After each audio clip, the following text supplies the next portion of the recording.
I'm actually kind of surprised we got this far. I'm not. I've read some of the Yarvin stuff. Yeah, I'm not used to leftists conceding the problems with democracy so readily, but that's great. Broadly, what I'm interested in is figuring out for a way for humanity to survive modernity, because I consider modern systems to be fundamentally deleterious to human thriving, especially around family formation. And I don't really think that the modern left-right divide works to that end. Obviously, I'm not kidding myself. If I were to put forward my opinions against democracy and sexual liberty in any leftist circle, they would excommunicate me in a heartbeat, and no one would be under any illusion that pre-French revolutionary ideas would not be right-wing in our world. But I think that if you step back and look at the modern problems and you take either a classical or a realist lens to them, you'll see very quickly that the solutions are going to have to essentially transcend what we've called left and right in the 20th century. And they're going to have to incorporate to a large part ideas that we would consider right-wing simply because they are older political ideas. And Benjamin, I don't know what term that you most identify with. I know we talked about vulture socialism, but for those people who don't know, do you want to give a 1 minute or 2 minute kind of summary of your sort of unique position on the left, and then the dialogue can commence? Yeah, so I did my PhD at Cambridge in politics and international studies. I've written a couple of books, The Chronic Crisis of American Democracy, The Way is Shut, and Legitimacy in Liberal Democracies. I think the nation state as a form has hit its limit. It inspires people to want things that it can't provide. And then it offers itself as the solution to the impasses it creates. So around the world today, we have a lot of attempts to return to the nation state, even though it's the nation state itself, which is not capable of delivering the things that people are looking for. And the post-World War II international system was built by nation states and is premised on the nation state being the ontological political unit. So some of the forms this takes is you can't raise taxes to fund things like healthcare or education, because if you raise taxes, investment will move to some other part of the world where the tax rates are lower. If you want to try to control things like migration, you're under an enormous pressure to accommodate people who want to hire workers for the cheapest possible available wage. And if you don't accommodate them, they'll take those jobs and those factories and move them to some other part of the world where the authorities are more accommodating. So there's a heavy commercial pressure that the post-World War II international system creates that pushes states to be homogenous in their regulatory behavior, in their wages, in their tax rates, and that creates homogeneity with regard to public services, with regard to form of life, with regard to the culture, and creates a situation where every area of life is commodified and optimized for competition within this system.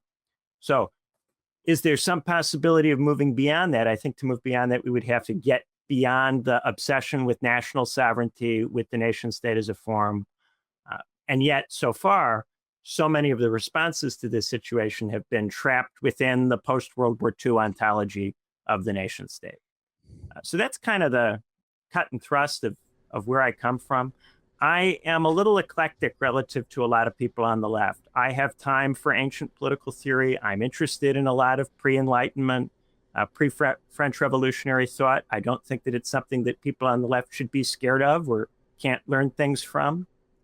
And I think oftentimes there are negative symptoms on the left that come from refusing to engage with this stuff or to think about some of the things that people in antiquity raise. In listening to Dave, I was thinking about, the neo-reactionary movement and its monarchism, and the kind of different types of monarchism that we see in ancient and medieval thought. And I've noticed a lot of the discussion because monarchism is so far outside of the political mainstream these days, a lot of the neo-reactionary debate focuses on monarchism versus democracy or antiquity versus modernity. But I thought it might be interesting to get into what kind of monarchism we're discussing, because of course there was, absolute monarchism in the early modern period, the kind of Hobbes, Bijan, or Louis XIV monarchism. a sort of modern monarchism that was consistent with a heavily centralized, quite powerful state.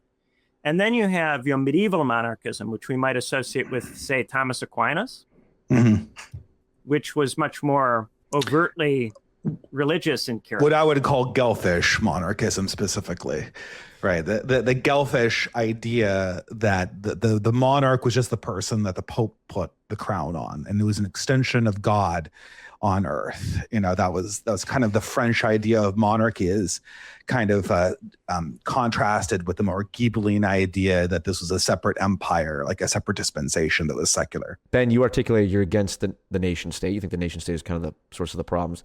Dave, you are not a nationalist. No. How does that I'll put a caveat, connect though. Potentially? Yeah. Practically speaking, the problem right now is not like nations. The problem right now is international finance and international media. If you look at something like mass immigration weakens the power of the nation state as typically conceived in the 19th century. That is why all these nationalist parties, their number one platform is to limit immigration. And at the same time, mass immigration strengthens our elites, which are transnational. For me as a right winger, I am not a nationalist because I don't think that nationalism solves sort of the problem. And I understand the dangers of nationalism. But when it comes back to pushing against these sort of Davos consensuses, the consensus that comes out of places like the World Economic Forum and the Silicon Valley elite, nationalism is the only place that we have as an alternative power base for these systems. There is not any post-national elite that can contest for power at the level with the people who currently run the global economy and the people that are essentially playing great power games that you see in America versus China. I don't consider the global American empire to be a nationalist empire as we conceptualized it in the 19th century. And really, neither is China. These are managerial systems. China is a little bit nationalist in that it is sort of intimately bound up in sort of the fate of the Han Chinese ethnicity that is its sort of primary client, so to speak. But you can tell that almost is kind of contradictory to its larger ambitions to be the global dominant power in the world. And so I don't know. I say I don't know why I want to say that I'm like 100% on board with multipolarity. And we're getting into the sort of complicated stuff, the complicated questions of implementation. But I say nationalist parties, even though I understand that they can't possibly solve the problem of modernity, I see it as kind of like a positive partial step, a stopgap, if you will. I'm sure perhaps Ben might feel the same way about social democratic parties or democratic socialism in the modern world as well. Although I did catch that article, Why I'm Against Mamdani. So I understand that you're probably skeptical about that for similar reasons. Yeah, I think there was an argument, in the tens that something like Bernie Sanders, if that happened at the federal level in the United States, that might have an impact potentially on the way in which international institutions are structured, although that was always under-theorized by the Sanders left. And there was never really any articulated strategy for transforming the post-World War II international system if Sanders had won. And I think that's something that's been really missing. And one of the things that the left has tended to do is to get kind of barbarized by the ways in which it's continuously thwarted by the manifest uncompetitiveness of its policies, and start backing third worldist movements or nationalist movements based around BRICS, or to get absorbed with trying to bring about multipolarity. It seems to me that these are kind of frustrated moves by a left which doesn't really have any kind of realistic strategy for realizing its substantive goals, but nonetheless still is possessed with a desire to bring about these results. And this is, I think, the very specific problem that the post-World War II institutions create. They create these demands for a future that is very ambitious, very demanding, very hard to construct, particularly through the institutions that the post-World War II system makes available.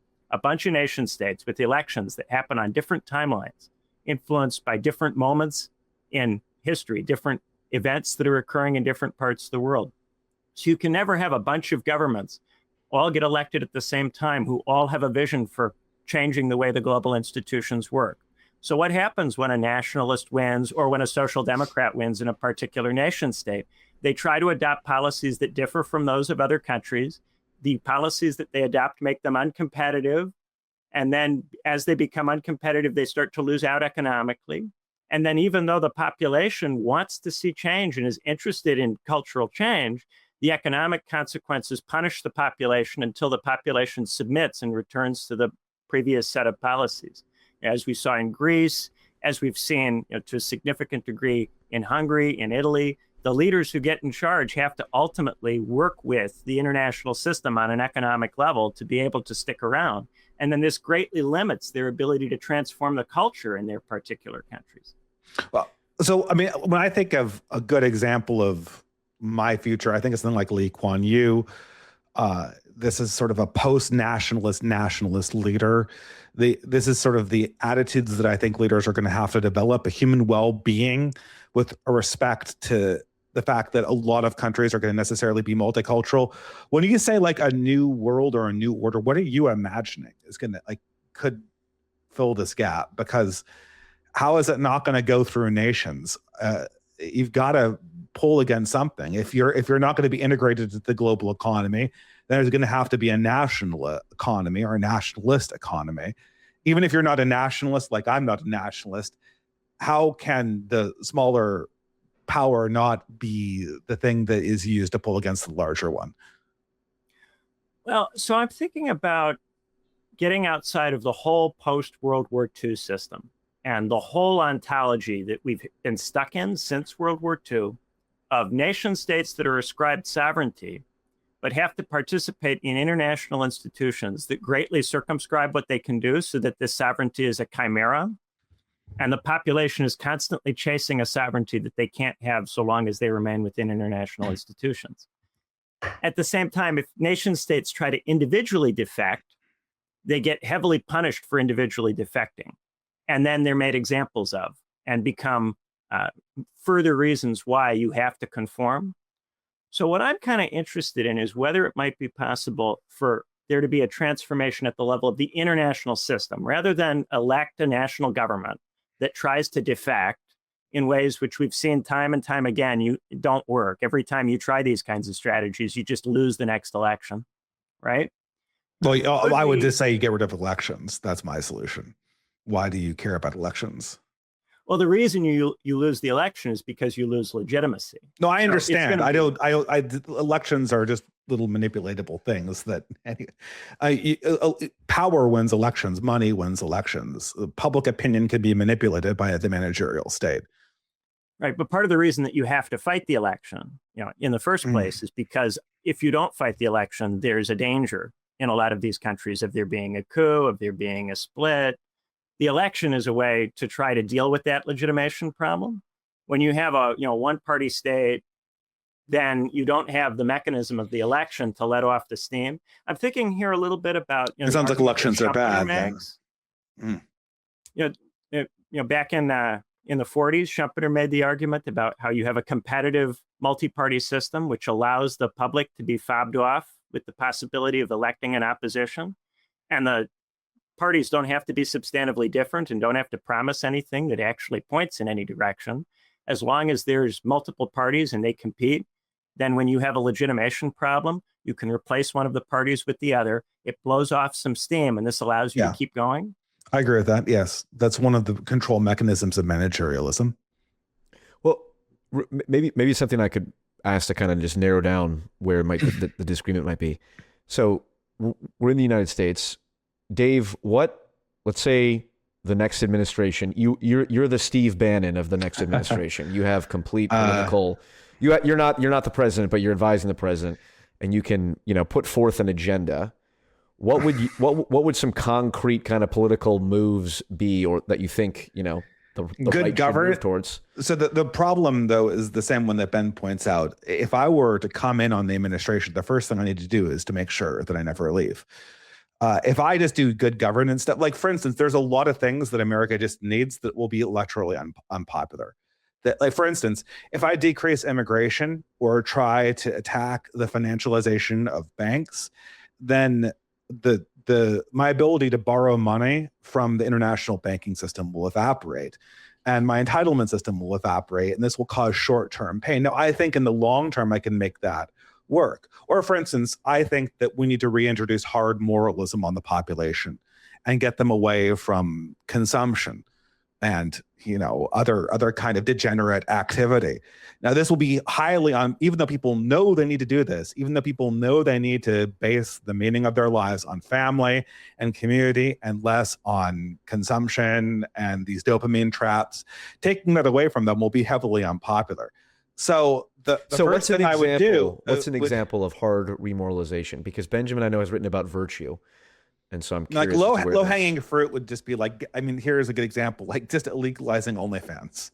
I mean, it's just the lowest hanging fruit ever. It's literally prostitution. It should already be illegal. Or legalizing sports betting. Like half the population's like addicted to sports betting at this stage. This is low hanging fruit. I would do much more than just this. But those two things, legalizing those vices, would be heavily unpopular, and except for at the polls. The second thing would be entitlement reform. We have to get the population off its addiction to entitlements. Those entitlements are based on debt, and the debt's controlled by the banks.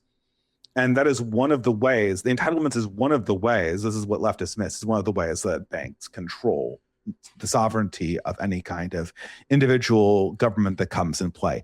Governments need to borrow money. And if the credit of that government is in question by, say, not pursuing a constant expansion of the population or trade, then the ability to borrow money against that system is going to be called into question. Okay.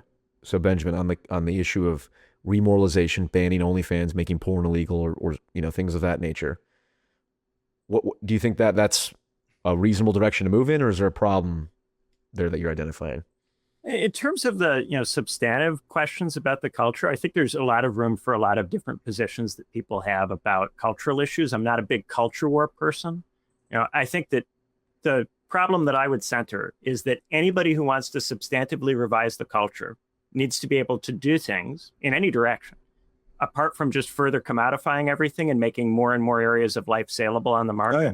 100%. Anybody who wants to change anything would have to find a way to make decisions that currently would result in you losing power. Either you would lose power through the election, you'd lose power because you run out of money, you'd lose power because there would be a military coup or a deep state coup against you. And I'm willing to use the deep state language because, of course, we know that the intelligence services and the military in various countries at various points have plotted against governments which have attempted to seriously revise the culture in any particular direction. You know, so rather than get into like the weeds about what particular cultural changes one would or wouldn't want to make in some fantasy situation where there's actually a capability of governing, you know, let's I think talk about how could we even get to the stage where we could have a real political discussion about what kind of society we'd like to have, one that's actually meaningful, where there's actually some possibility of realizing the things that people propose. Okay, well, I know the topic of monarchy was brought up. Right. So I'm kind of interested in, you know, to be able to get away from democracy, right? You would need to have some capacity to legitimate an alternative political system. Mm-hmm. And I'm interested in, you know, the possibility of that. Because one of the things that in my work I've wrestled with is this idea that in certain countries, not everywhere, but in certain countries, democracy seems to be embedded, you know, to the point where people can't really imagine a different system of government that they could realistically, you know, get behind and actually put their lives on the line to try to bring about. And in a lot of these embedded democracies, even the intelligence services and the military, a lot of the officer corps, they're committed to constitutions, they're committed to democracy, and they would threaten with coups or violence, leaders who would attempt to do executive aggrandizement. You know, so there's kind of, I think, a difference between some of these countries that have more recently acquired democracy, have a sense of national culture or national identity that isn't tied to the system of government. And then these very old systems like the Westminster models or the Constitution in the United States, where the political identity seems to be explicitly tied to democracy as a regime type. And the imaginarium in terms of how we could make decisions is very restricted. People have a really difficult time taking seriously the idea that there could be any other way really of making decisions. And a big strategy that's used to keep people defending the status quo is to argue that the other side wants to establish an authoritarian regime.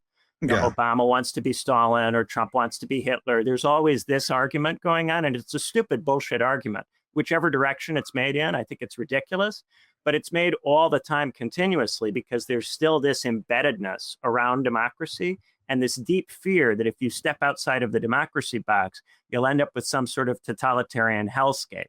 So I think to be able to talk about something other than democracy in a way that doesn't terrify people, it would be necessary to articulate how a different kind of regime would secure legitimacy.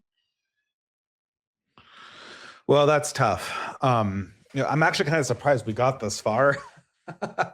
I'm not. I've read some of the Yarvin stuff. Yeah. I'm not used to leftists conceding the problems with democracy so readily, but that's great. I've made the argument. I wrote an article called "Debilitated Democracy," where I argue that modern democracy is no longer possible. I've done that, so I'm cool with discussing this. No, it's fine. I sympathize. I mean, the problem is that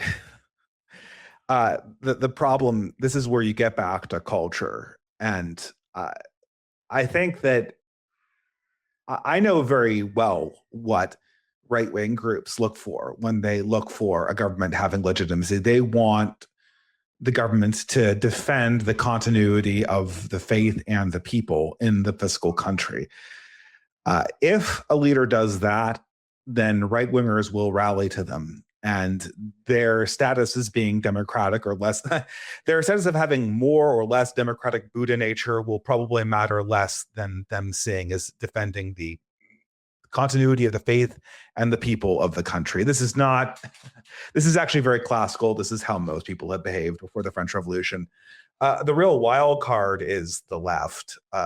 And I guess you could also classify that as the libertarian contingents as well. The libertarian contingents and the left are very much wedded to procedural systems that they see as giving legitimacy to rulers. And I think it's very doubtful that those systems actually guarantee legitimacy, or they don't actually hold those leaders accountable. And so I'm not sure, how you convince them is a good open question, I guess. And a lot of the governments that previously legitimated themselves in terms of religion, the empires of that type, collapsed at the end of World War I, like Austria-Hungary, Tsarist Russia, the Ottoman Empire. Yeah. So, and there seem to be competitiveness problems in terms of inspiring the populations of those countries to fight.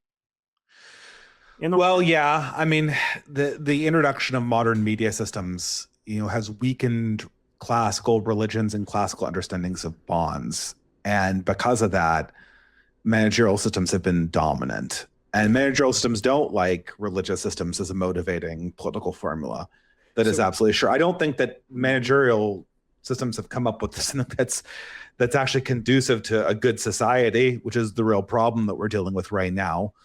And so, there's this huge problem where managerial systems can't come up with a good way of legitimizing themselves that isn't this modern bullshit, pointing to things like liberty and the Constitution. What do you describe it? I tuned in for like 5 minutes to your show today, and you described kind of our fascination with the Constitution as like a random number generator, and that's a very good description of it, Paul. It is a random number generator. Whoever's opinion on the court happened to be there. Oh yeah, the judicial system. Yeah, the judicial system. Yeah, because it's nobody is asking what the people meant when they wrote it down in the 18th century or when it was amended in the 19th century. And once people don't really care about what the intention was behind words and it's all just interpretation, then it's just it's like reading tea leaves at that stage. So, okay, it sounds like, Dave, you're saying that we're talking about this new form of governance that is necessary to address these underlying problems having to do with international power and banking and things like that. And we need to envision this new form of governance. And the key problem is legitimacy. How do we ensure this new form of governance is seen as legitimate?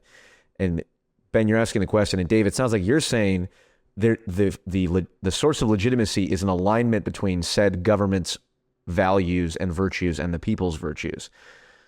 Is that, in a nutshell, more or less true? Yeah, that is true. The way you hold government accountable is that the government and the people speak in the same moral language and understand the same moral responsibilities. This is not true. Yeah, that's why our government is fundamentally unaccountable. No amount of voting will replace a common moral language for what is right and wrong. Okay, and this is why you focus on culture and you say the cultural aspect is important. But I mean, it's two dimensions. First of all, like modern understandings of ethics are deleterious to human health at the microcosmic scale. So the only language I could see humans speaking in that doesn't just destroy them is the language of like classical ethics, which is actually shared, virtue ethics, we could talk about virtue ethics. Sure. That's virtues. kind of, yeah. But the stuff that came before the French Revolution, right? Okay. It was just surprisingly common between cultures. That's the only language that humans can really speak in. So if you want to have a government that is accountable to the well-being of the people who run the government are going to have values along those lines. Yes, this is why people are so pissed off at the Epstein class, because it's such a divergence of what is, normal virtue. People like Michael Tracy dismisses this, right? But the moral efficacy is not the right word. The moral virtue of the leadership class is not a trivial concern. Right. Okay. So it's not something that can be dismissed. Benjamin, I know you said you're not really a culture warrior, but if on the question of legitimacy of this new governance structure, if Dave is putting forward, we actually have to address cultural alignment and we have to align, the governance structure to classical virtue. What do you think of that argument as a means of legitimization? So I'm thinking of an old Max Weber point where he said, if, the thousands of professors think that in their lecture theaters, they can replace religion, that they can be a replacement for the prophet. They're completely out of touch with reality. Mm-hmm. Now, since that time, the university system has expanded massively. And I think the university system has not succeeded in replacing traditional morality with something else which can stick and establish consensus. Yeah. However, what the university system has succeeded in doing is making consensus impossible by fragmenting society heavily. Yes. Right? And that is actually, and this is a reason why, you mentioned the deep state. The deep state, especially the CIA, I think you might have mentioned this on the show, it has been spreading social degeneracy. Like it's funded a lot of these projects in various countries to spread social degeneracy, to spread anti-traditionalist ideas, to essentially foreground things like feminism. They were one of the earlier, like people like Gloria Steinem were funded by the CIA early on. It's been doing this for ages because it's realized that if it can create this kind of cultural chaos, they can preemptively disable rival morally aligned political systems to them that might emerge in Asia or Africa. It's really quite insidious. Yeah. So in my new book, I've got, a Hydra on the cover, and I depict the state as this Hydra that is continuously spawning new heads. And each of the heads says to you, I'll go and fight for you, and I'll, kill the other heads of the Hydra. But the purpose of this is to allow for a proliferation of larger and larger and larger numbers of ways of thinking and feeling and moral systems, moral values, to the point where it becomes very difficult to organize any part of society in a manner that allows for change. Now, I wonder if perhaps this can infect the state itself and produce a situation where the state is itself so internally divided that its capacities become questionable. Well, I think that is literally happening. And that's why you need a monarch, right? This is the argument for a single authoritarian leader, or authoritative, perhaps. I'm not looking forward to it, but I don't see any other way out of the problem. And that is kind of what I think people like Yarvin and myself look towards. I think that monarchy itself is kind of a form of spiritual degeneracy. When you look at the Roman transition to Caesarism, it was done in response to the death of their civic religion, to put not too fine a point on it. But degenerate, irreligious people can only be ruled over by a very thick authority structure. And so that's where I'm forced to look. So here's where I think the catch-22 is. If monarchism relies on there being a religious consensus, but the It managerial does not. state, It does not. That is my. it does not. It does Okay. not. It does not. You mean a cultural Caesar- consensus or a moral the consensus? Republic of, well, the monarchy, just like Caesarism is a good example. The Republic of Rome relied on there being kind of a moral consensus and this honor among brothers in the Senate that obviously was not in effect. It hadn't been in effect for decades, and the civic religion was dying. Not to mention the fact that it was an empire. Half the people in Rome weren't actually Romans. The entire logic of the system had been subverted. And the Caesars just ruled that their political formula, as the Italian elitists would say, their reason for ruling, their justification was, we're just keeping the system running. We're just bringing in the bread. We're just giving you the circuses. That's where the bread and circuses thing. And it was like a very prosperous time.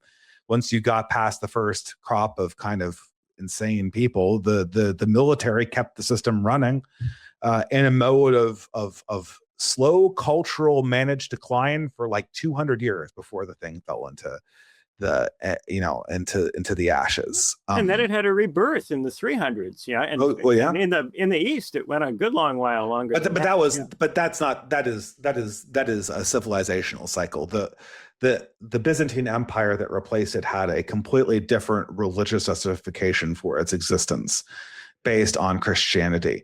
So although they inhabited some of the same institutions, I think in the Spenglerian sense, they were very much a different civilization. There was a religious ethnogenesis or religious turn that came. I agree that was added to the picture, though I think that Anthony Caldella's book about the Byzantines is good because he emphasizes that you don't just introduce the Christian element. You also have a lot of continuity in terms of the concept of who the Roman emperor is, which is why the Orthodox Church is so Caesaro-Papist. But all of this is a digression, really. The point I kind of want to raise here is that to get to the stage where the Romans would accept a princeps, you had to go through a bunch of wars where peace and prosperity completely broke down. The Gracchi get murdered. You get the social war. You have the wars of Sulla and Marius. You have the wars of Caesar. Then you've got the two triumvirates. There's an enormous amount of violent conflict, which establishes that the Republican institutions can't even meet, say, what Bernard Williams would call the basic legitimation demand of peace, prosperity, stable food prices. Whereas today, there's all sorts of institutions for dealing with emergency situations so that they don't produce an acute breakdown in peace or prosperity. And what tends to happen is that people who try to reform this system or revolutionize it end up appearing to be disruptive to peace or prosperity because the market responds to whatever they try to do in the culture by making them look incompatible with the maintenance of order, right? So whereas in the Roman context, the Republican institutions seem to produce disorder. In our context, anytime anyone tries to deviate from the post-World War II international system, they become tied in some way to a disorderly outcome. And then this leads to a return.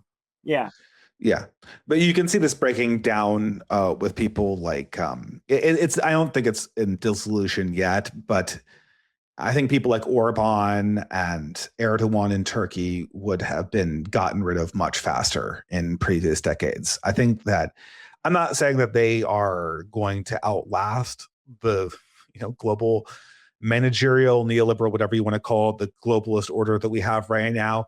But the fact that they're sticking around and snubbing their nose at the conventions of that order is a symbol that the system is not very stable. Although the system is much more stable than the Roman Republic, which is, I don't know whether to be glad about that or unhappy.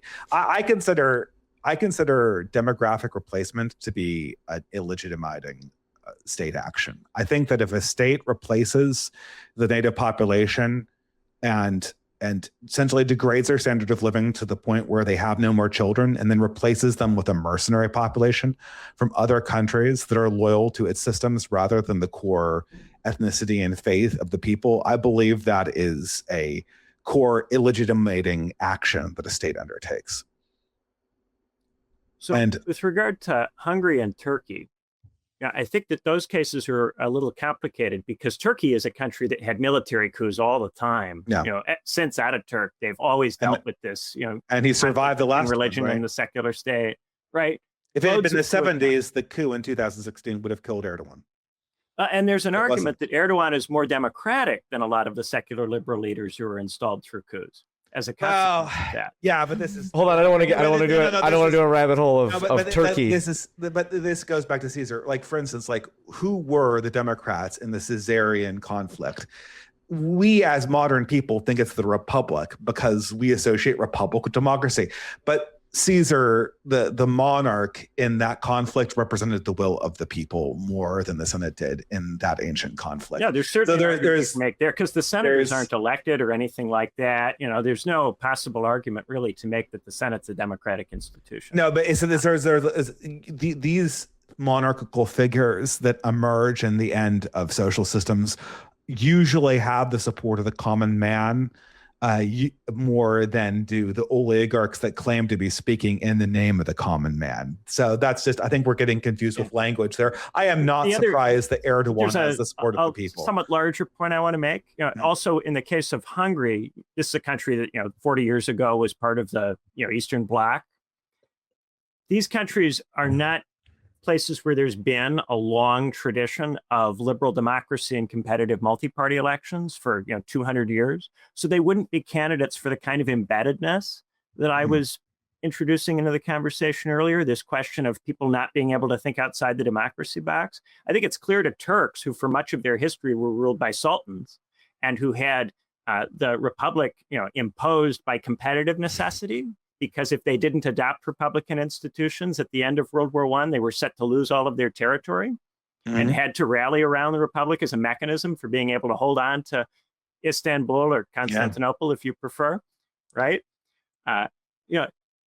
Similar kind of thing in Hungary. It's you have to join, you have to be a democracy to join the European Union and get the benefits of prosperity. And this is the choice. You have to adopt this political system to get the economic benefits. And then you're trying to see how can I, finesse this to be able to get the maximum benefit with the minimum cultural give. The United States, the UK, Germany, the older democracies, and I think especially the US and the UK, and maybe Canada, Australia, New Zealand, places with really old systems. These places, you don't get this same kind of dynamic. Every time there's a crisis, there's a bunch of QE, or there are little checks with your name on them. And the checks don't even have to be for that much money. And people just shut up after this stuff gets done. And they don't really go out into the streets or do anything. And, look at these, No Kings protests.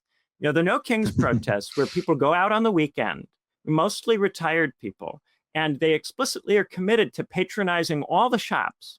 So they're, and to being pro-business. So they are going out of their way to generate economic activity, to make the No Kings protests good for prosperity and order. There's no real capacity at this stage, it would seem to me, to pose a real threat to order in the embedded democracies such that there would be a real showdown of the kind that used to be routine. Yeah. There's a lot less energy in modern people than there are in pre-modern people. So if I might reorient here, because again, I think the thing, that Dave puts forward is it's a unfortunate necessity, but you need basically someone, a Caesarian-like figure to come in, at least temporarily, and do a sort of a remoralization. Among other things, you said immigration, mass immigration is effectively a form of delegitimization. I believe Ben would more or less agree with that based on the last conversation we had. Maybe you want to comment on immigration? When I use the term legitimacy, just to clarify, I'm not necessarily making a normative argument. I don't use legitimacy as a moral concept. Legitimacy is to do with what people will in fact accept or tolerate, as opposed to what they should tolerate or accept. Fair enough. You can have a situation where the only kind of regime that's legitimate is a bad one. Yeah, and that situation, that is how I adopt a bad regime, you're going to be uncompetitive and you're going to get destroyed in a kind of Darwinian struggle among national regimes that have to compete in terms of capacity to make an army appear or have to compete in terms of capacity to attract jobs and investment. And this would be my core argument, is that in modernity, we've had this problem where the nation state seems to be the only kind of entity that's able to attract jobs and investment and compete militarily. And the nation state has developed this democratic character, particularly in the instances where it's been most successful and become most powerful, that makes it very difficult to get out through a kind of internal process of change in which one of these nation states chooses to go in a different direction or adopt a different system.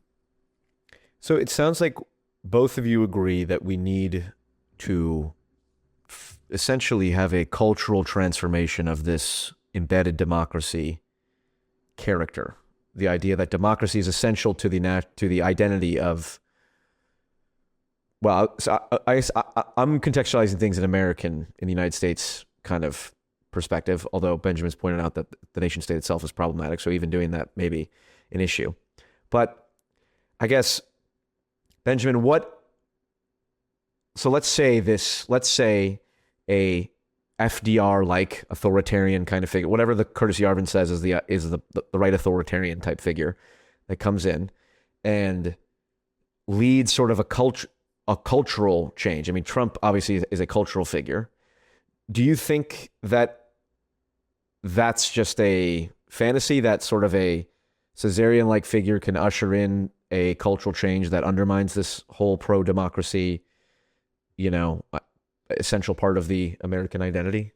I guess how do you propose otherwise? That would facilitate that in our system. If you had that kind of consensus, then you'd get a wave election like 1984. Where somebody wins by double-digit points and gets a ton of legislators. One of the issues that we have is that people are committed to democracy, don't think there's an alternative, but at this point, you can't win an election in a blowout anymore. You can only win very narrow majorities, and the number of people who switch parties cycle to cycle is quite small. So at this point, what's the biggest election in recent memory? Biggest electoral win for a presidential candidate? Probably Obama in 2008. It's a quite shallow win relative to Reagan in 84 or FDR in 36, or Lyndon Johnson in 64. We don't get these kinds of big waves anymore because we have so much internal division. No one is able to produce the kind of consensus that would facilitate that. But isn't it the 3% rule? You don't need the majority to usher in these big, changes, right? I mean, not saying we want Bolshevism, but like the Bolsheviks, the Nazis, the American revolutionaries, it was a small minority of people that set off the giant preference cascade. And if of course, those people are willing to fight. Right. So, then there's the question, is there a group of people who are willing to fight for another regime type of any kind, whatever? So this is where the right wing existed. This is where right-wing thinking sort of comes in. The idea, hypothetically, would be to organize groups of young and old men in fraternal organizations and in other community organizations, such that they could form miniature governments in microcosm, with the idea that this would maybe be a basis for enacting larger reform over the overall system eventually. Yeah, so maybe, because what Ben pointed out is, these election margins are slim, and you're pointing out there needs to be sort of a decentralized, potentially you can have a insurgent group or whatever, not necessarily military. But I guess, Dave, how do you deal with the fact that, okay, well, we do live in a democracy, allegedly, right now, or at least the trappings of it. And we do have these slim majorities. How do you envision the kind of Caesarian-like figure coming? Well, see, I don't know. I can't really predict the future. I think things are going to get so chaotic that someone's going to kind of just declare themselves to be the leader, and then we're going to have a system that looks like China, which is not great because, like I said, I think there's been a little misunderstanding. Caesar can establish order, but Caesar cannot give people religion, and that has to kind of grow up, weirdly enough, organically. And I'm not somebody who emphasizes bottom-up power. I think most power is top-down, but I think that when it comes to religion, that is built through small communities of men, maybe even great men of history who are prophets. But that's how that emerges. That's how sort of the organic restoration comes into effect.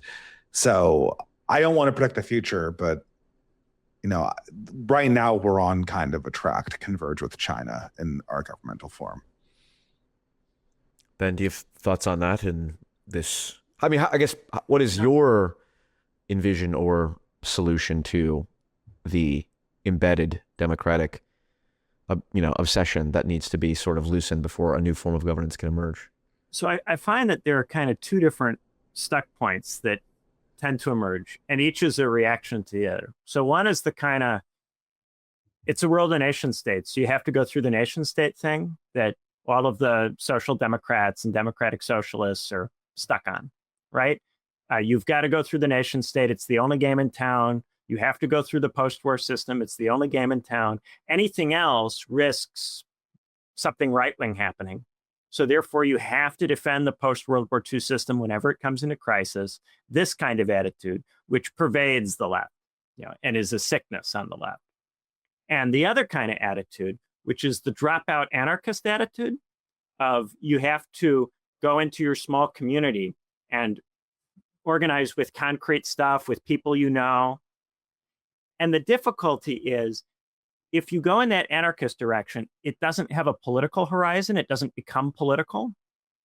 So at no point do you really get to a stage of being able to export that. And conversely, if you stay at the nation state level, you're not able to actually deal with the culture, deal with the society and its internal divisions. So you are continuously trying to win elections with a level of division that is incompatible with accomplishing anything. So what I'm kind of looking for is an interest in the small, which has a horizon of the large. So a kind of political emphasis that's there at the beginning with the small stuff. So for instance, I've been interested lately in late Roman monasticism.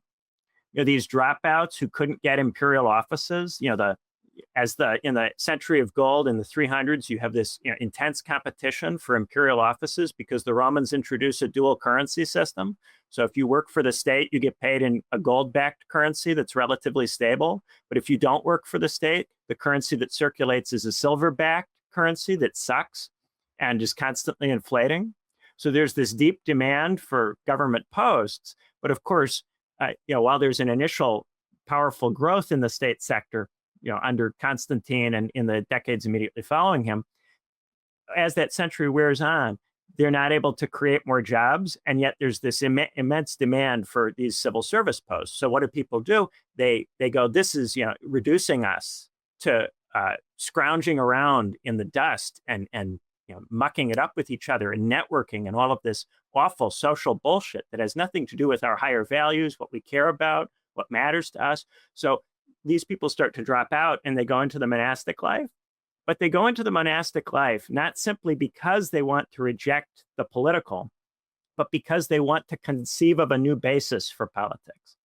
And the bishops become enormous players in the Middle Ages, in part because the monastic institutions are not anti-politics to the degree that they're now perceived to be, because at this point, of course, we live in the university era.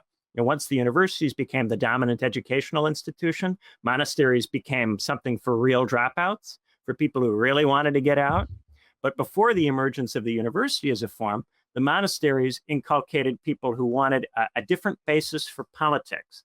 And could we have something which starts small in the city, in the town, in the community, but which is internationalist from the get-go, recognizes the problems with not being in dialogue with people all over the world and having common rules and common frameworks with people all over the world so that you don't compete intensively. Because if you don't have that, what happens with small communities is there's endless fighting, there's endless war. War takes over everything that happens. Everybody has to, and they talk about this in Plato's Republic. If you're going to have a bunch of cities that are competing for luxuries with each other, they're all going to have to fight each other all the time. They're going to have to kill each other all the time. And so the whole system of government is going to have to be optimized to support winning in those struggles. And this is going to crowd out space for the good.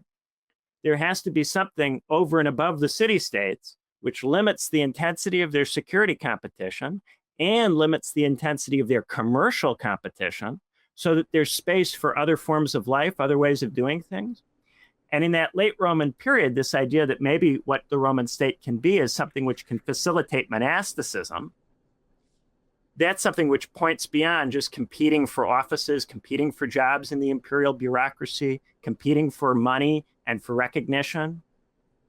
And yet the people who were doing that had a political horizon, were interested in making the Roman state compatible with what they were doing. And to a large degree, the Byzantine project benefited from the efforts of those people. It took that into itself and re-energized itself on the basis of those projects to a substantial degree. So I'm wondering if maybe something like that is possible. We do. And I mean, this is possible. It's really strange to be agreeing so much. Yeah, this is absolutely very much the same direction that a lot of right-wingers are thinking, at least, especially myself. The best modern example we have of this, a good modern example that everyone will agree is like this probably is Hezbollah. Another example of this, which is almost identical to Hezbollah on the other side, is Zionism. And I know no one here is a Zionist, but you can't argue that they have not been able to essentially wield international power for the creation of their client states. And they are also able, these Zionist entities and Hezbollah and Zionism, I'm using that kind of more vaguely, they're able to bring together highly religiously fundamentalist people and more secular people together in a single party for a common end. So these organizations absolutely do exist. I think that you'll notice that the ones that kind of get things done have a little bit of a ant smell that's a little bit more right-wing. I don't think that's an accident. I think that's just how organizations behave when they're actually interested in building power. Okay, so this is interesting because we're discussing now this practical bottom-up infrastructure that, like, ideologically or culturally or morally is necessary to exist with an explicit political horizon, but it starts sort of decentralized and is cultural in nature. You see, you have a trade-off here, Paul, right? Because the more immediately political you get in Ben's book, the less effective it will be at sort of reviving the spiritual core. Right. And so there's kind of a trade-off here, right? And these things like Hezbollah walk a line in that dimension. And Ben, this is where the concept of vulture socialism would come in, because, correct me if I'm wrong, your whole perspective would be that this bottom-up transformation can only occur once a crisis has arisen that is sufficient enough to change the landscape. Is that more or less correct? Yeah, so I think if we can establish kind of perches where people are able to see what's going on and have a conversation about what's going on that isn't about commerce, status, pleasure, but is actually about trying to see a way to live better, then this that conversation, amazing. Yeah, 100%. Yeah, that conversation could over time, reveal certain things that are going on the ground with the nation states, certain aspects of their malaise that might allow us to make an intervention that we can't presently see. So I kind of like the image of vultures that fly around over the hydra that's stuck in the tar pit and it's writhing around. And most of the people on the left and the right are captivated by the heads writhing around. And there are some heads that they like and some heads that they don't like. And the heads offer them things in exchange for food and water so that they can keep doing their dance, But we can fly above that if we're able to establish the right kind of discursive institutions. Lots of people on the left talk this same kind of talk in terms of you need a deliberative structure to be able to understand what's going on. There's this epistemic turn in a lot of left-wing thought. How do we have a conversation that actually does allow us to understand what's going on and move in some kind of generative direction? And where I think, the real conflict here is at this point between people who think it can be done with the nation state, people who are anarchists who reject the political, and people who recognize that there's a need for a new politics. And if you recognize that there's a need for new politics, then there's something to talk about. Okay. I have a long ways to go. Go ahead. If I just may make one brief point, I'm happy to be the dark centrist perch where we can gather dissident right intellectuals and vulture socialists and see if there's, some way to align. the next stage of the conversation, which may need to take place in a part 2, but we can at least get to the beginnings of it, is, well, what exactly is that generative future? Because I think, Dave, if you're coming from a more right-wing religious perspective, then I'm less clear on your sort of moral framing, because I know you've spoken about virtue and the left needs to kind of reassert virtue. And I know you are not what the kids call woke libtard or woke leftist. I'll say directly, I'm basically an apophatic Platonist. I think that the good is the ultimate object, but it's not something that we can straightforwardly define or explain. It's an unlimited principle. And in particular places and in particular situations, we concretize it in a particular form, but whatever form we concretize it in is a limited imitation of something unlimited. It's something that can't be fully brought into being. So an attempt to make a good society or a good state or a good polity will be limited and will have limitations, but we can only discover those limitations and then try again to make something better in and through creating something. So that's what I try to do. I try to make something that's good, and then I try to identify what's limited about it and then make something better. I think that's what we should be trying to do. Where I think a lot of people on the left would differ is that they have no commitment to something like the good. They tend to have an approach which is focused on things like freedom, or it can be quite hedonic in some cases. And if your goal is just no limits, but it's not in service of anything unlimited, then I think you end up with something very anarchist. And I'm not an anarchist, and I have no real time for contemporary anarchism. I think that there were some interesting anarchists who had religious motivations in the past, like Gandhi or Tolstoy. But I think at this point, the anarchist tradition is empty and no longer able to generate anything. Yeah. So finally, I agree with everything you said up until that point. We finally come to a disagreement. If you install one of those wishy-washy moral systems into these post-political landscapes, the people who don't will walk right through you. If you launch like your Hezbollah, like, oh, we're vaguely Platonist and we'll just do what we think is right and then learn from our mistakes, and I establish my like Catholic, monarchical, like hardcore traditionalist, like party of God, I'll just take all your stuff and I'll destroy your political party and I'll absorb its resources. And then that will be the end of the wishy-washy moral party.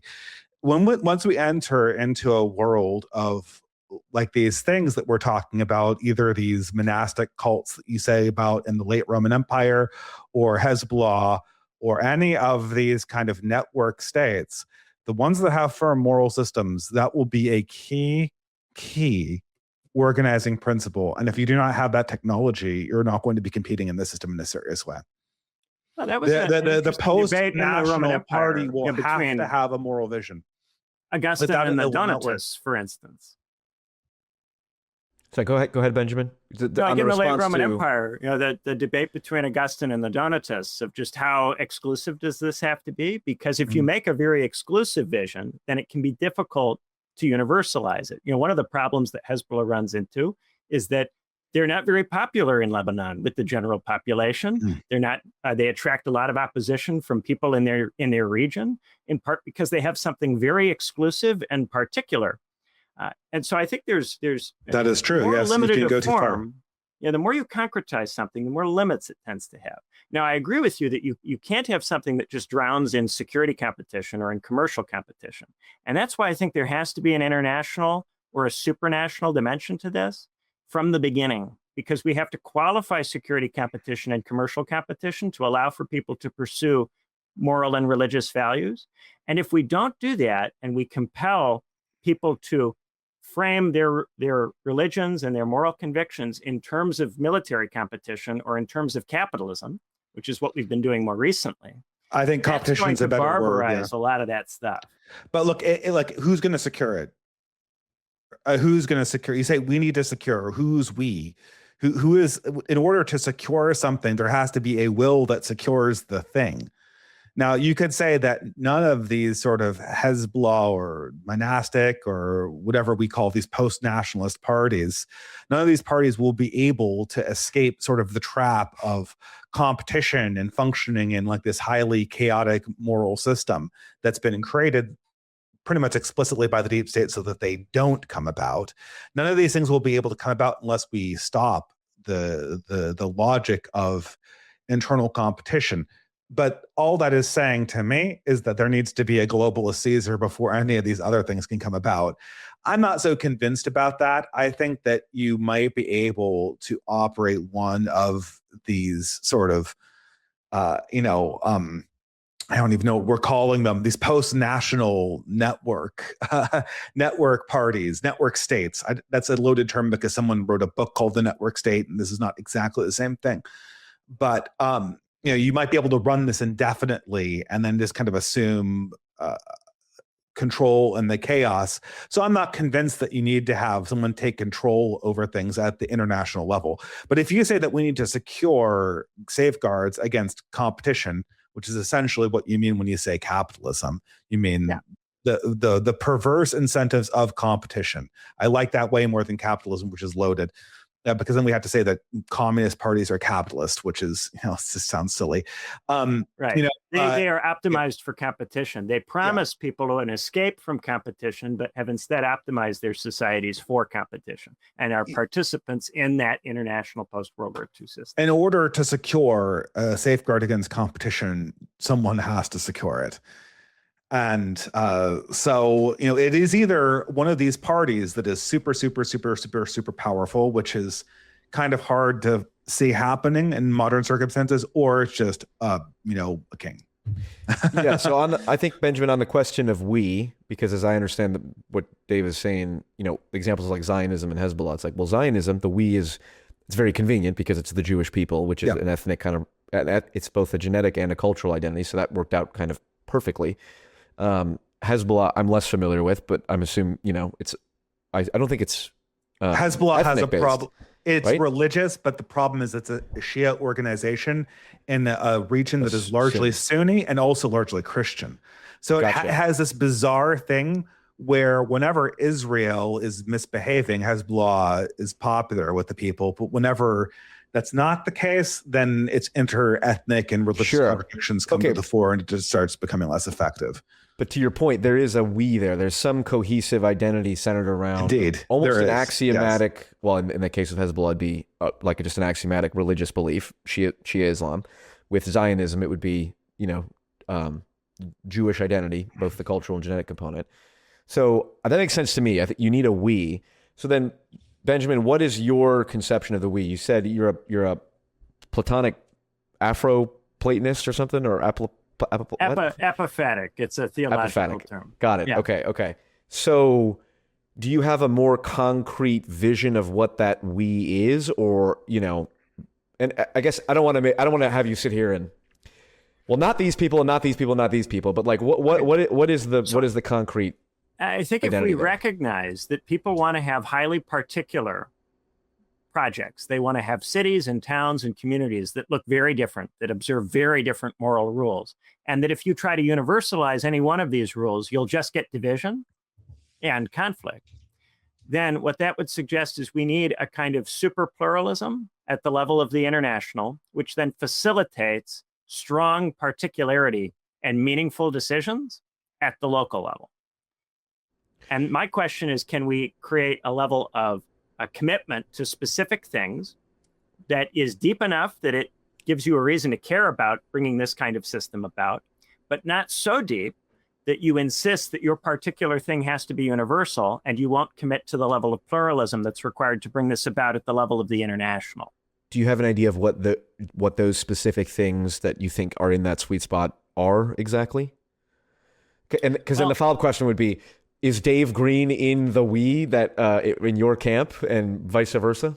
I don't know. I can't enter into everybody's head and know what their ideal society's level of tolerance for there being other cities in other parts of the world that operate on the basis of different principles would be. That's a very difficult question to answer, because the more pluralistic this is, the more different positions would potentially be in it, the more different cities and towns there would be. And I imagine a world where there would be an enormous variety of cities and towns with really substantively different commitments, where the architecture is different, where the kinds of intellectual institutions that exist in the city or town are different, where the religious institutions are different. But in all of these places, because there's a commitment to some supranational republic or supranational structure of some kind. And right now, I think it would probably have to look like some sort of parliamentary system, but maybe not. Maybe it will be something else. Something that's able to set minimums in terms of tax rates, in terms of wages, in terms of regulations, so that people can't cheat to attract jobs and investment or to build a bigger and more competitive military apparatus. And the penalty for defection would be trade, would be a major suffering at the level of trade. It would be tariffs, it would be embargoes, it would be exclusions from the system of international trade. That would be the mechanism for disciplining particular entities that try to adopt a competitive framework that violates the rules. Could we do something like that? And I've written a bit about this in terms of supranational federalism or a supranational federal republic. So what you're describing is a very common right-wing idea. This is something that Yarvin wrote about in Patchwork, and he stole this from earlier libertarian thinkers like Hoppe and even earlier people. This problem of developing strong moral commitments at the lower level that necessarily work together in alliance is something that has been. This is a very, very common core right-wing idea. We talk about it all the time. The ultimate enemy of this is diversity and immigration, because this is one of the reasons why the ruling class like mass immigration so much, is that if you have a multicultural space, then you cannot form very firm moral intellectual traditions, that because they will always lose out to the globalists that are competing and just trying to massify the whole endeavor. It also, we know this is a sociological result. Diverse communities that have divided religions lower trust. This is just, it's kind of obvious intuitively, but now we have demonstrative data to show this. So, the ultimate enemy of this is diversity and immigration. And then the next question is, what is the unifying moral system that binds these organizations together? Another interesting question is, can one of these sub-societies ever fail? Because I do think that there are a lot of ideas that do kind of need to die and be destroyed. And we don't talk about this a lot because of the fact that we're trying to be diplomatic.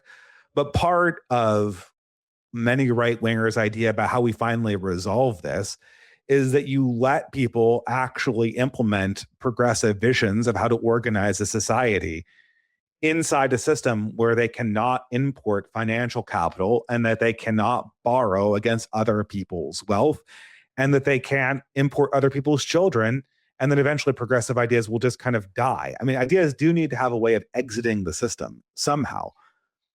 So one of the things that I am concerned about is to have a level of migration possibility that allows someone to say, okay, intellectually, I'm not really fitting in to the particular city that I'm currently located in, but maybe there's an opportunity for me to move to, say, a university or an intellectual institution in a different city that fits better with what I currently believe or what I'm interested in or my project, and to be able to make an application to that city, have that considered by that city's deliberative body, whatever it is, and potentially move in a case like that.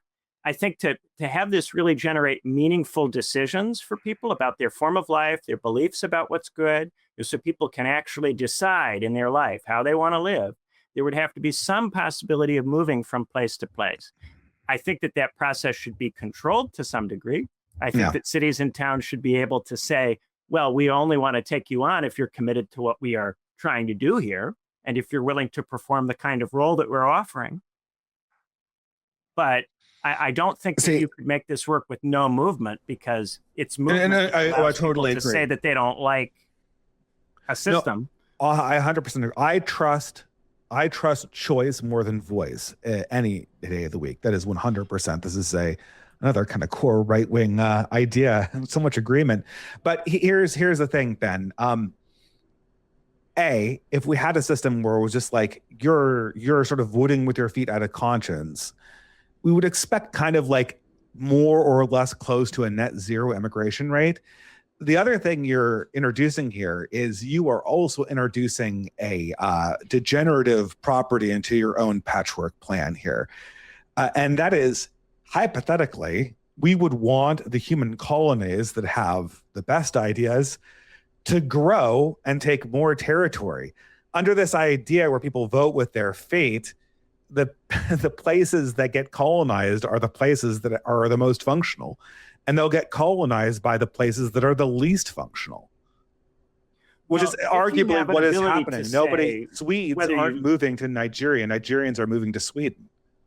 If you have some ability to decide whether you take somebody, then you can say, we don't have enough room at this point to accommodate a larger influx of people this year without putting strain on our infrastructure. And then people who want to live in a city which operates like that would have to choose a different place to go, or they would have to move to some new place and try to construct a city on the model that they prefer.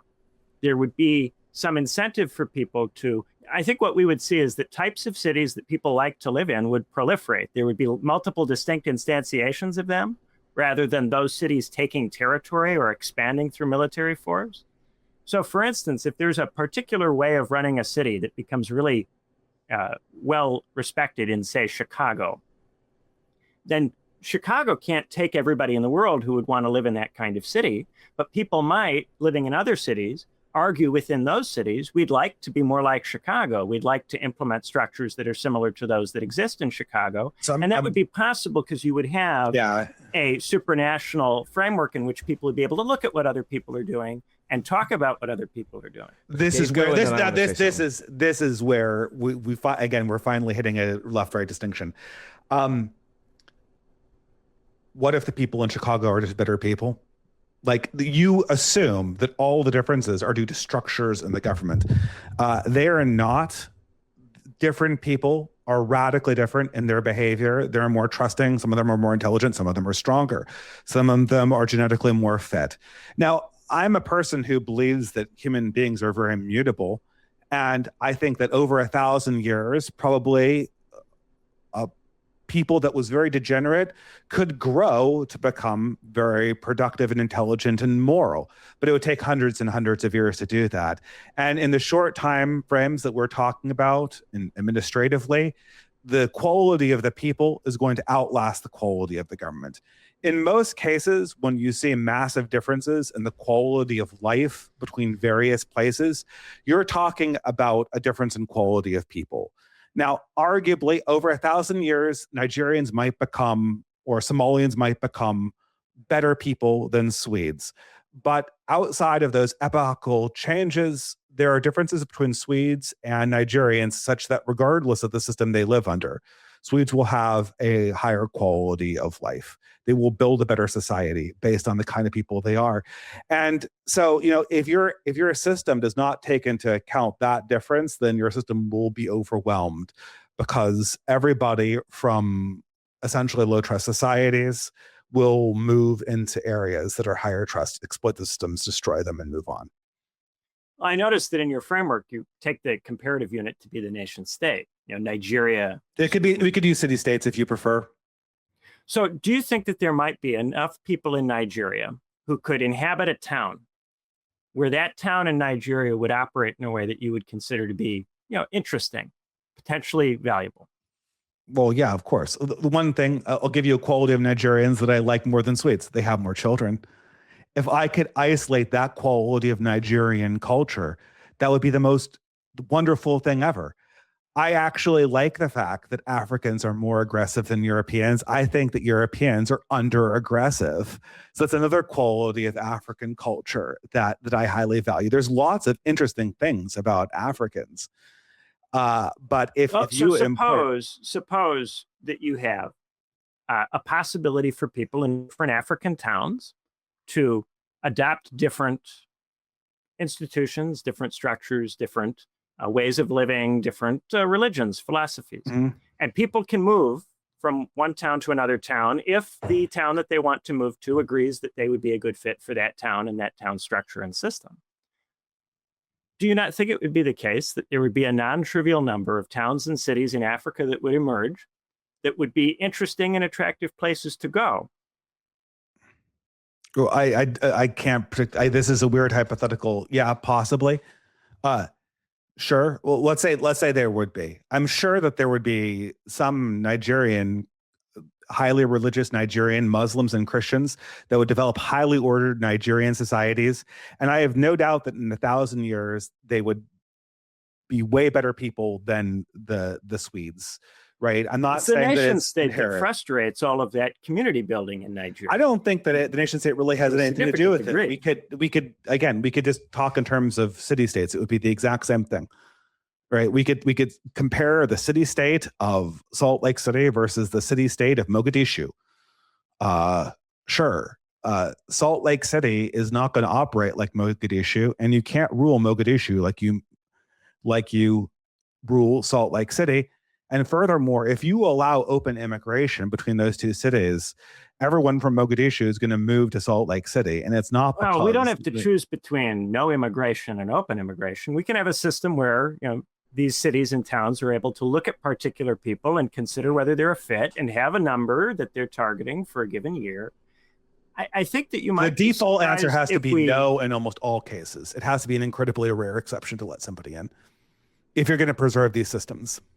I think different cities might adopt different views about exactly how many people they'd like to let in, and this might have something to do with the quality of their infrastructure, how many people they could support. Right? The infrastructure has nothing to do with it. The culture will be overwhelmed if you let these societies come in. I mean, well, there's a density question there in terms of how many people you can absorb without the density of the population. It has nothing to do with the density, Ben. It has everything to do with the people in question.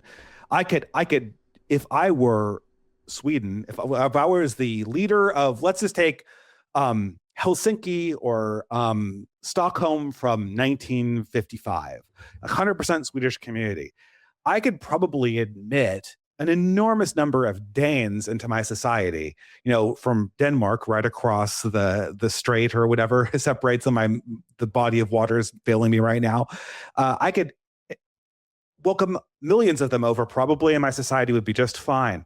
I could not accommodate a similar number of people from a place like, Botswana, or probably not even from Portugal, or Saudi Arabia. There would be issues with the social relations. People wouldn't be able to understand each other. There would be breakdowns in communication. Yes, it's a spectrum. It's a spectrum, but I could accommodate a lot more people from Portugal than I could accommodate from, from Indonesia or something like that, right? The fact that this property operates on a spectrum does not defeat it. And, a lot of these things, like we're defining this system managerially, like you say, in terms of density, in terms of infrastructure. That's exactly the kind of thinking that the reason why we admit a person into a society as an exception. And I'm not a purist. I think that there are exceptions, people from the Bible like Ruth or Hagar or these various people. Obviously, I always say Othello, but Othello is fictional, but there are people like that. You admit exceptions. It has nothing to do with infrastructure. It has nothing to do with how much roads your people can accommodate or how much tax revenue you have to spare. It has everything to do with the religious devotion and the virtue of that individual person and their dedication to the cult of the city. That is what characterizes an exception. Both are limits, right? You don't want to admit somebody who isn't willing to perform a role that fits into the culture of that place and its political system and social system and religious system. You also don't want to admit people that you can't house, that you don't have room for in your hospitals or schools. And part of the trouble is that, we don't differentiate. So the engineer in me wants to come in here. You're right; they are both constraints. Like the amount of water that this glass can hold is both constrained by the volume of this glass and also the amount of water particles in the universe. But really, it's only constrained by the glass, right? Because the amount of water particles in the universe would overwhelm it. Once we start talking about the constraint being the size of the managerial system, that will destroy the culture. The amount of people that would be a good fit to think about what it would take for one of us to go over and live as actual Somalis in Somalia. How many people, of all the people would be comfortable taking their lives and is conforming to Somalian culture as it is. Wouldn't it be like you might know one person in your entire life who could effectively do that? But it should be no more easy for a Somalian to become an American than it is for an American to become a Somalian. It should be equal and opposite. I want to focus less on nationality of people and more on whether they individually are good fits. Whether they actually have the relevant beliefs, whether they actually have the relevant skills, and whether there actually is room and whether there actually is a capacity to integrate. But what I'm saying is that what I'm saying is what you're talking about for a good immigrant is so exceptionally rare that we are talking about very phenomenal individuals. It cannot be divorced from nationality and religion. A Catholic who comes into a Catholic country is not the same as a Muslim who comes into a Catholic country. And it can't, and the racist people can't be disregarded either. Beliefs matter. A person's attitude, a person's beliefs matter. But nationality is often not really a good predictor of somebody's beliefs. This might just be a semantic thing in terms of like. So Benjamin, you're saying the economic infrastructure is one limitation on allowing immigrants in. We're talking about city-states. Theoretically, this could apply to. Well, maybe we'll stick with city-states for now. I don't want to complicate that. In our next conversation, we can complicate it. But so you're saying there is an economic factor. Well, part of the trouble is the reason that people move now is because they need to go wherever the jobs are. They need to go wherever the money is. We live in a world that is international, but it's international through commercial competition. So people have to move to wherever the jobs are, where they have skills that are relevant for performing those jobs, and all other factors fall by the wayside. It's just about supplying labor to wherever it is that the jobs are located. And so this produces a migration system which is just obsessed with that, focuses just on GDP growth and on whether the people who own and run the factories are happy with the quality and quantity of labor that they have, right? We're in agreement about that. Fundamentally the system into a system where particular places were really quite different from each other, where it isn't just a question of what's the most commercially viable place for you to live. Then people would be able to make real decisions. And if somebody applied to move to a city, it wouldn't be because this city is prosperous, because it has low tax rates, low regulations, and so a bunch of companies have moved there, and now that's where all the jobs are. It would be, this is a city that you respect. This is a city that you have heard good things about. This is a city that you have been told has opportunities for a person like you with your beliefs, that has a culture that you admire and want to be part of. It would be a different kind of world for thinking about migration than the world that we presently live in, where people just go wherever the economic opportunity is, and the economic opportunity moves to whatever state is most willing to abuse its local population. There's no disagreement about the critique of the modern system. That's not the point of disagreement for us. I mean, first of all, the migrants aren't coming for jobs; they're largely coming for entitlements. But we'll table that. The thing is, I can't get over the fact that we cannot deterritorialize the question of migration, even in this hypothetical situation. There's lots of things that I admire about Nigerians and Somalians. They're devout. They have a lot of children. I don't think aggression is a bad thing. I think it's a good thing. They have asabiya, as Ibn Khaldun would put it, clannishness, which can be good or bad, but in the modern world, I really wish we had a lot more of that. There's lots of good things about Somalia, Nigeria, Botswana. I just think Indonesia, these are fake countries. So I think the national terms but these don't are really correspond. These are. I mean, you know what I mean when I say Nigerian. Someone who comes from the region of Nigeria. If I just said Africa, would that help you more?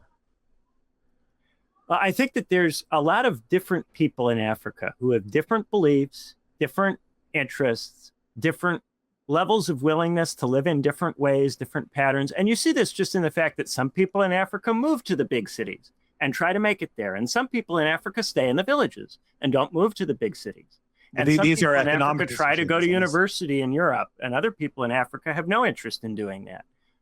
And some of them, it's a question of they have the resources to do it, and others it's a question of interest and whether they want to. There's all sorts of different people in Africa. I'd say 9% of these different potentialities. No, but there are qualities of Africa. There are qualities of Nigerians that you can know statistically, just as there are qualities of Danes. There are qualities of Africans, just as there are But qualities the of nation state Europeans. loads that up by No, people knew collecting the statistics on the no, basis of national territory. no, no, no. We did not invent these differences by measuring them. And Well, these where did differences the were known nation before states the come nation from? state. Many of them were constructed by the European colonial powers, right? Nigeria like, is not a Newton country that didn't was created invent organically gravity. by the people who lived there. But what you're telling me is you're saying that like England invented gravity because Isaac Newton was English. These differences are observable physical and cultural traits. If we abolished all nations, they would still exist.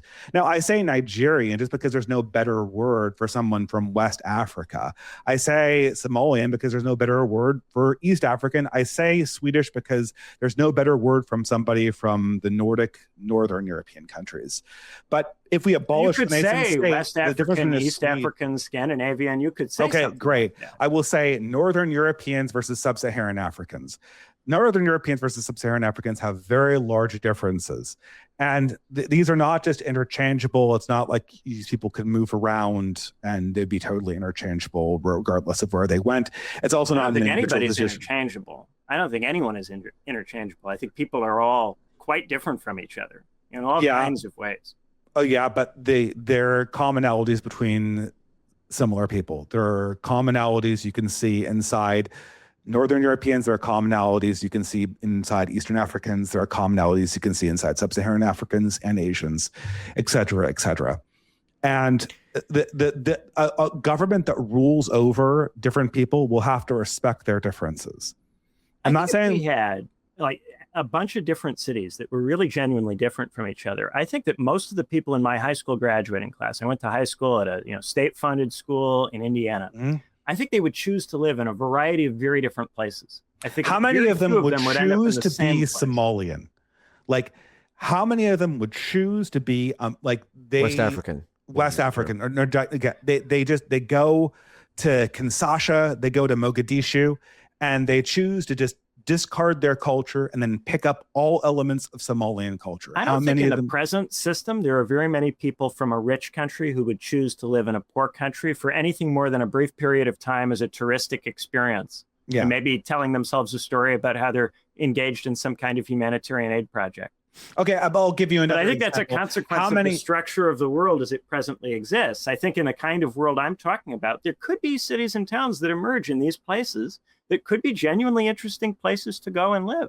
Imagine, I'll take a rich country. A lot of different kinds of cities and towns. One of the richest countries in the world is China. How many people would go to China and just become Chinese, like discard all elements of your Canadian identity?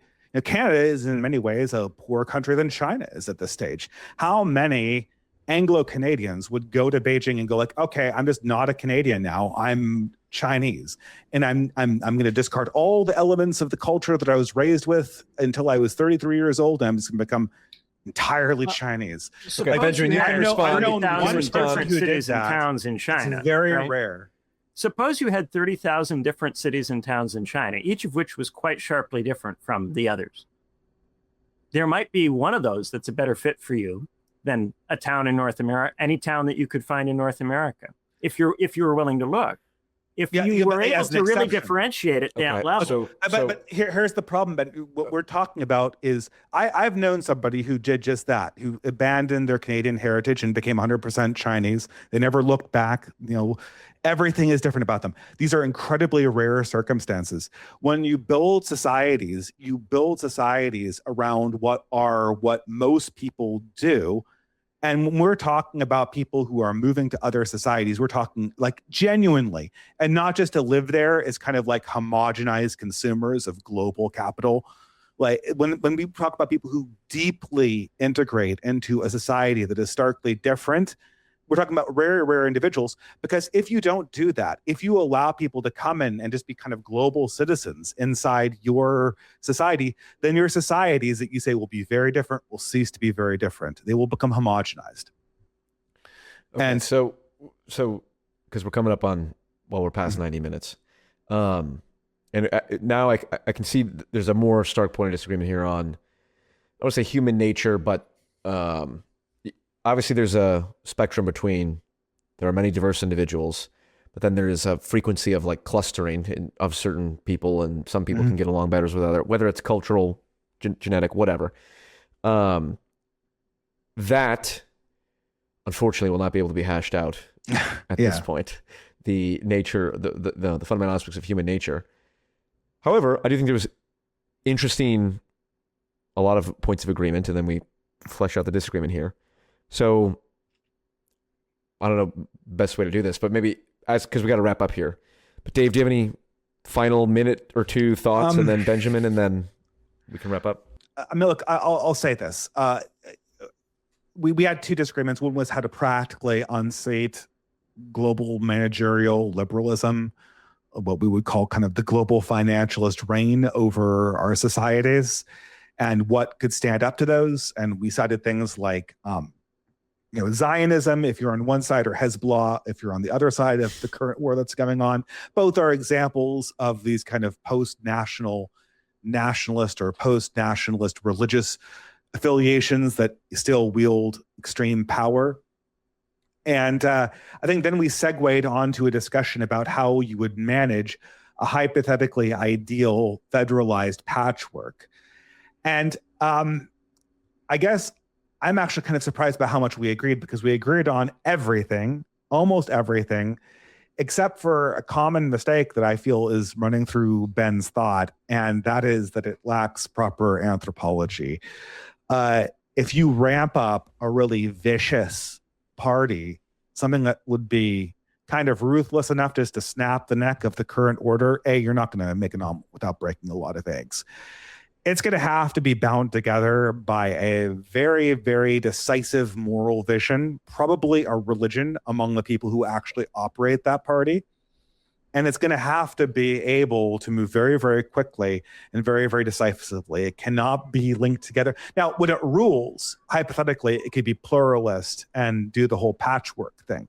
But when it comes to actually getting decisive action taken, there has to be a guiding, firm moral vision. Anthropologically, that's just a fundamental property about how humans behave. The other fundamental property about how humans behave is that societies have certain statistical characteristics. If we can either be a patchwork of various different peoples that have distinct identities amongst ourselves, either organized on the city-state level or maybe in larger clumps, which I think would be the more likely thing. We can either be organizations of peoples, but if you do this thing where everybody has to be judged individually about what city-state they go into, the pressure on the system is going to be to homogenize all city-states so that they're all a flat, purified combination of different cultures stuck in the blender. If you want to have thick cultures, the people who can integrate into thick cultures are very, very rare, exceptional geniuses. Again, think of what it would take for you to properly integrate into a rich society like China. It would be a very, very arduous process. And the same thing would be true if you went to Saudi Arabia is another example. How many Saudi Arabians are richer than our country? How many Westerners could integrate into Saudi Arabia in a way that would make them feel comfortable in Saudi Arabian or Kuwaiti society? Very, very few. That's the kind of integration, the only integration that a thick social order could sustain. If you allow for integration that does not follow a strict guideline like that, then the pressure will be to homogenize all societies, and you will lose the coherence that I think Benjamin values. So I would just say that there's a reason why the realistic solutions to the globalist order have kind of a right-wing flavor to them. And that is because in order to push back against these homogenizing influences of global capital, you have to kind of harness the strong gods of the old world. And, the strong gods of the old world don't see all individuals as equal or interchangeable. They see peoples. And they see peoples with quality and devotion. And devotion only counts if you're willing to make sacrifices for it. So that is, I think, the anthropological disagreement in a nutshell. Benjamin, any final thoughts or response to that? And then I think if we look at history, and accounts of nature tend to be derived from accounts of history, accounts of what people have been like in the past. The problem that we face is that in the past, forms of human civilization have been heavily shaped by security competition or commercial competition. To have a genuinely spiritual orientation would be to go beyond, in some way, the security and commercial competition that is heretofore structured human relations. If we were to do that, we would have a different mode of society from the kind of mode we've previously had. And therefore, we can't really be sure exactly what people would do. Maybe Dave's right, and maybe people after this transformation would turn out to be sticky in their behavior and a lot like people from, deep parts of history. But I think we should also be open to the idea that there are ways of behaving, ways of cooperating that we can't access unless and until we qualify that security and commercial cooperation, that those qualifications could reveal things about ourselves, potentialities within ourselves that have so far been stunted by the fact that we have to be secure, by the fact that we have to be profitable, and that we should be, I think, open to the possibility of learning things about what we can be in a different kind of human situation. So I think there's some disagreement insofar as I think Dave's vision of what's possible for us is based very much on the actual ways in which people lived in deep antiquity and what those forms of life looked like. My idea here is, what if we could get the things about those forms of life that we value, that seem to be being destroyed by modernity, but instantiate them in a way which qualifies the security and commercial competition, which in antiquity greatly limited the degree to which those forms of life could be realized even on their own terms. You talk about organizations like Israel or Hezbollah. These are organizations that are incredibly limited in their spiritual depth by the fact that they're engaged in security competition with each other all the time, by the fact that they are operating within a global commercial framework that heavily shapes the kinds of decisions they can take. We talk about regions like Africa, which are in a constant competitive struggle with each other over security, to get foreign direct investment, to get loans from external entities like China and the World Bank, the IMF. All of these competitive pressures have so heavily shaped the ways in which we all have lived that we think that even if we were to change the world, everybody would still be broadly, roughly the same way. But to me, the whole point of changing the world is to change the forms of behavior that are possible for us and to allow us to behave in new ways that we couldn't behave before. And I suppose that would be what's left-wing about me. I do think there are new things that can be discovered about us if we change the way in which we live. And so my point would be, I can't point to some historical example of people living in the way that I'm describing. I can point to things that were attempted, people who went and started monasteries and tried to use the peace that the Roman Empire created and the relative prosperity that it created to adopt uncompetitive forms of life that didn't make sense from the point of view of trying to get a cushy job, at least not initially, that didn't make sense from the point of view of trying to raise yourself to a high rank in the army. What if we try something like that in a context where we have far more resources than people had in deep antiquity, in a context where these kinds of ways of living could be much more secure and much more prosperous than they were when they were first attempted, in deep history. Back then, the monks couldn't have any sex at all or have families or reproduce because the monasteries wouldn't be able to economically bear it. You couldn't have children in a monastery. One, it was incompatible with the spiritual practice. And two, it would put an enormous strain on the resources of these institutions because they were so fragile. They operated at the thin edge of what was possible for human beings. And they adopted in those monasteries forms of life that were unthinkable to people from generations past. Ways of living that people could not even have imagined would have been viable. Ways of forms of subjectivity, forms of approaching life that to us, we just can't even imagine inhabiting. What if we tried to do that in a context where we have all of these resources that have been generated by modernity? What if we sublated modernity into these traditions of human thinking and fused these things together in such a way that we got all of the best elements of all of the different kinds of things that people have tried, maybe we could come up with something that would surprise us in terms of what it might allow us to become and do.